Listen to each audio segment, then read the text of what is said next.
Hey, what's up, you guys? I'm gonna go ahead and say something that's been going on, and you guys requested it.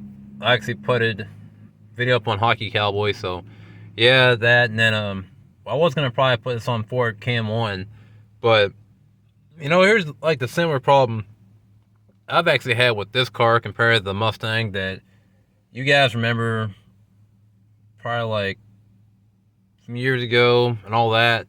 But it was a really old video.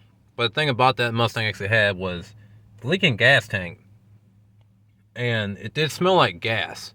This car right now is smelling like gas and all that stuff and things, and it's just, you know, there are some things I gotta check and all that to make sure it's okay.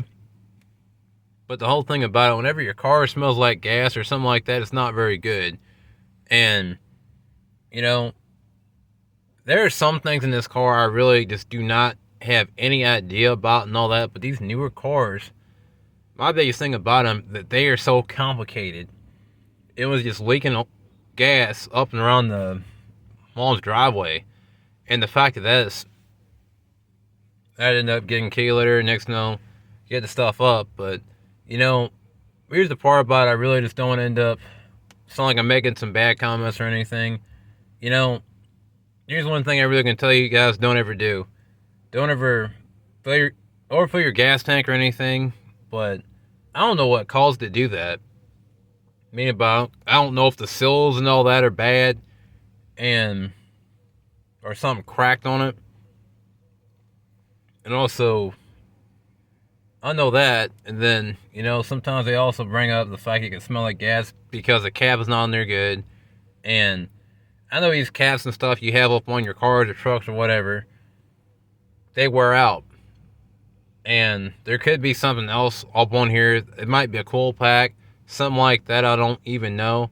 And it might just be some common maintenance and all that. They'll probably have to end up doing. Check the spark plugs, check the coil packs, check underneath the engine and all that. Make sure there's no leaks or anything or nothing bad. And, that probably could be the reason why it's smelling like gas, or either something on the bottom busted. And with that, it's just, I don't want to end up getting the car, because I feel like, to me, as much stuff goes wrong with a car, I really do not like having to get underneath of them, because, you don't know about the jacks are going to end up giving out, or either, okay, one bad move and bam, the car falls on you. I'm not really trying to talk about being an idiot or doing something stupid, but it's just a lot of things with safety, and why I really just don't end up getting underneath a car. Like, if anything, I really would say it like this: if it's any vehicle I want to get underneath of, would probably be like a truck, but not cars. My reason why I don't like getting underneath cars is because of, there are some things, as much as you go on running boards, and sometimes you use jacks and all that, but still you can't get enough ground clearance.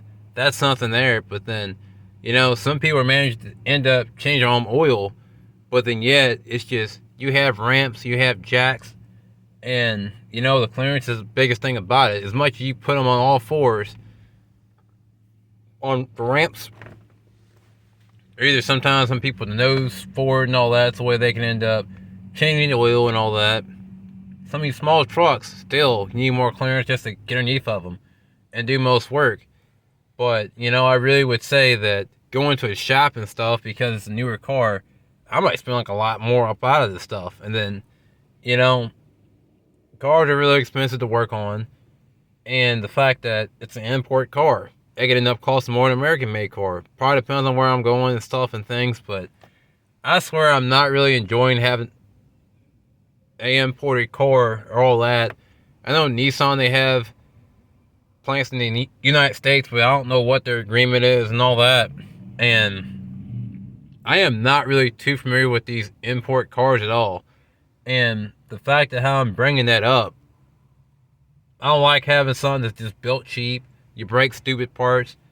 And, just for the fact of a key breaking, and then, you have to end up taping up your key because you don't want to deal with all this other crap and stuff and things. And, it's just so fragile. And the fact of that, sometimes you have to use this crap, okay, just to use all that. Sometimes it doesn't even work.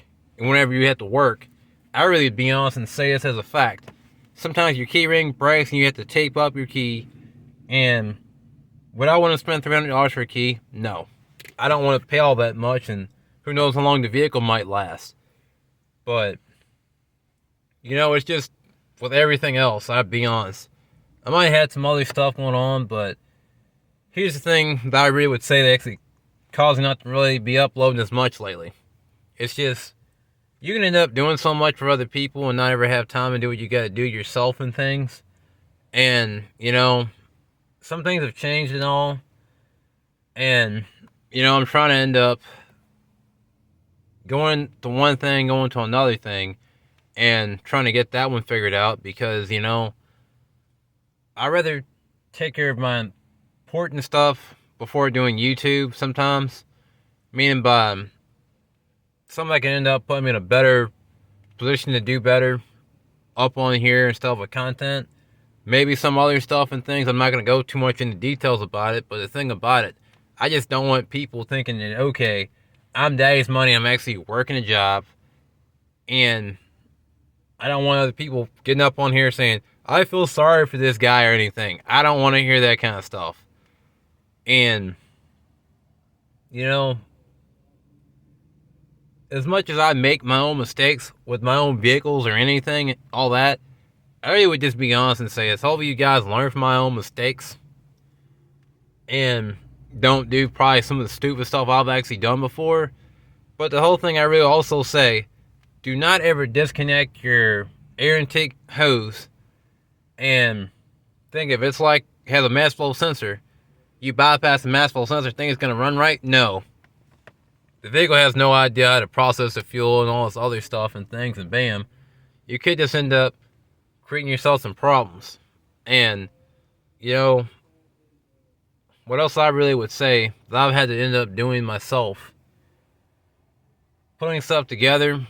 I know that's not very easy, depending on what it is. And, one day I actually took apart a throttle body, but I don't know about this car. And the things about all this stuff with the sensors and stuff and how fragile this car could be, just having one car just to get around to and from work or either other places, sometimes it may or may not be practical, but with the gas issue and all that I actually have with this car, I probably would end up telling you guys what I actually did to solve the problem because to me, I really don't even know the issues of it because I've not diagnosed it, I've not popped a hood. So I'm going to get it figured out. I will end up probably post some content or something like that on Instagram or something like that to keep you guys updated what's going on. So like, comment, and subscribe. You have a good one. Peace.